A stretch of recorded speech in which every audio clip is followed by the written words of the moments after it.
ಮೇಡನಹಳ್ಳಿ ತಲುಪಿದ ದಳಪತಿಗಳ ಪಾದಯಾತ್ರೆ ಜೋಗರದೊಡ್ಡಿ ಗ್ರಾಮದಿಂದ ಮತ್ತೆ ನಡಿಗೆಯನ್ನ ಆರಂಭಿಸಿದ್ದಾರೆ.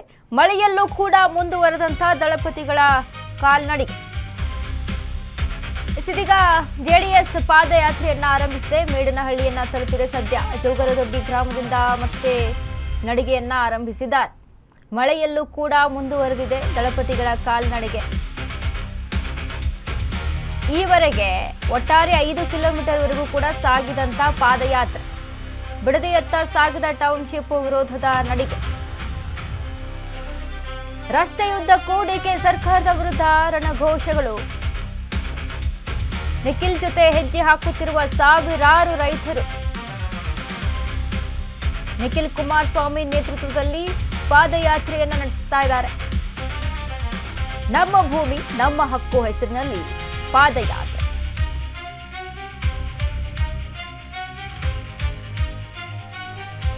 ಮೇಡನಹಳ್ಳಿಯನ್ನ ತಲುಪಿದೆ ದಳಪತಿಗಳ ಪಾದಯಾತ್ರೆ.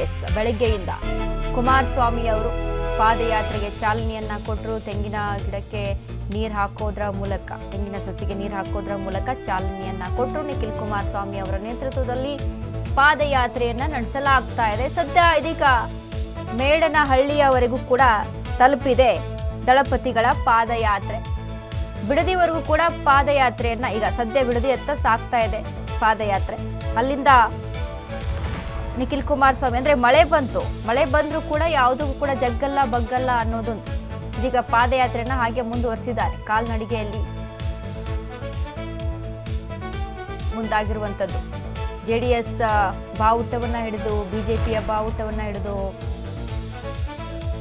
ರೈತರ ಹಸಿರು ಶಾಲನ್ನ ಧರಿಸಿ ಎಲ್ಲರೂ ಕೂಡ ಪಾದಯಾತ್ರೆಗೆ ಮುಂದಾಗಿರುವಂಥದ್ದು. ರೈತರು ಕೂಡ ನಿಖಿಲ್ ಕುಮಾರಸ್ವಾಮಿ ಅವರ ನೇತೃತ್ವದಲ್ಲಿ ಆರಂಭವಾದಂಥ ಪಾದಯಾತ್ರೆ ಇದೀಗ ಸದ್ಯ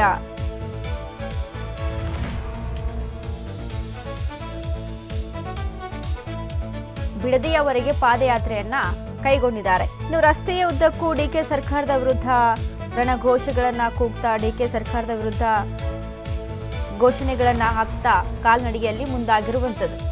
ಉದ್ದೇಶ ಏನು? ಬಿಡದಿ ಟೌನ್ಶಿಪ್ ಅನ್ನ ಸರ್ಕಾರ ಕೈ ಬಿಡಬೇಕು. ಯಾವುದೇ ಕಾರಣಕ್ಕೂ ರೈತರ ಭೂಮಿಯನ್ನ ಸ್ವಾಧೀನಪಡಿಸುವಂತಿಲ್ಲ. ನಮ್ಮ ಭೂಮಿ ನಮ್ಮ ಹಕ್ಕು ಅನ್ನುವಂತ ನಿಟ್ಟಿನಲ್ಲಿ ಆರಂಭವಾದಂತ ಪಾದಯಾತ್ರೆ. ಸರ್ಕಾರ ಏನ್ ನಿರ್ಧಾರ ತೆಗೆದುಕೊಂಡಿದೆಯಲ್ಲ ಅದನ್ನ ಕೈ ಬಿಡಬೇಕು. ರೈತರು ಯಾವುದೇ ಕಾರಣಕ್ಕೂ ಕೂಡ ಭೂಮಿಯನ್ನ ಕೊಡೋದಿಲ್ಲ. ರೈತರು ಈಗ ಸರ್ಕಾರ ಏನ್ ಹೇಳಿದೆಯಪ್ಪ ಡಿ ಕೆ ಶಿವಕುಮಾರ್, ಯಾರಿಗೆ ಭೂಮಿಯನ್ನ ಕೊಡೋದಕ್ಕೆ ಇಷ್ಟ ಇಲ್ವೋ ಅವರು ಭೂಮಿಯನ್ನ ಕೊಡಬೇಡಿ, ಯಾರಿಗೆ ಕೊಡಬೇಕು ಅನ್ಸುತ್ತೋ ಅವ್ರು ಕೊಡಬಹುದು ಅನ್ನುವಂತ ನಿಟ್ಟಿನಲ್ಲಿ ಹೇಳಿದ್ರು. ಈಗ ರೈತರು ಕೂಡ ಅದಕ್ಕೆ ಭೂಮಿಯನ್ನ ನಾವು ಕೊಡೋದಿಲ್ಲ ಕಡಾಖಂಡಿತವಾಗಿ ಅಂತ ರೈತರು ಕೂಡ ಹೇಳ್ತಾ ಇದ್ದಾರೆ.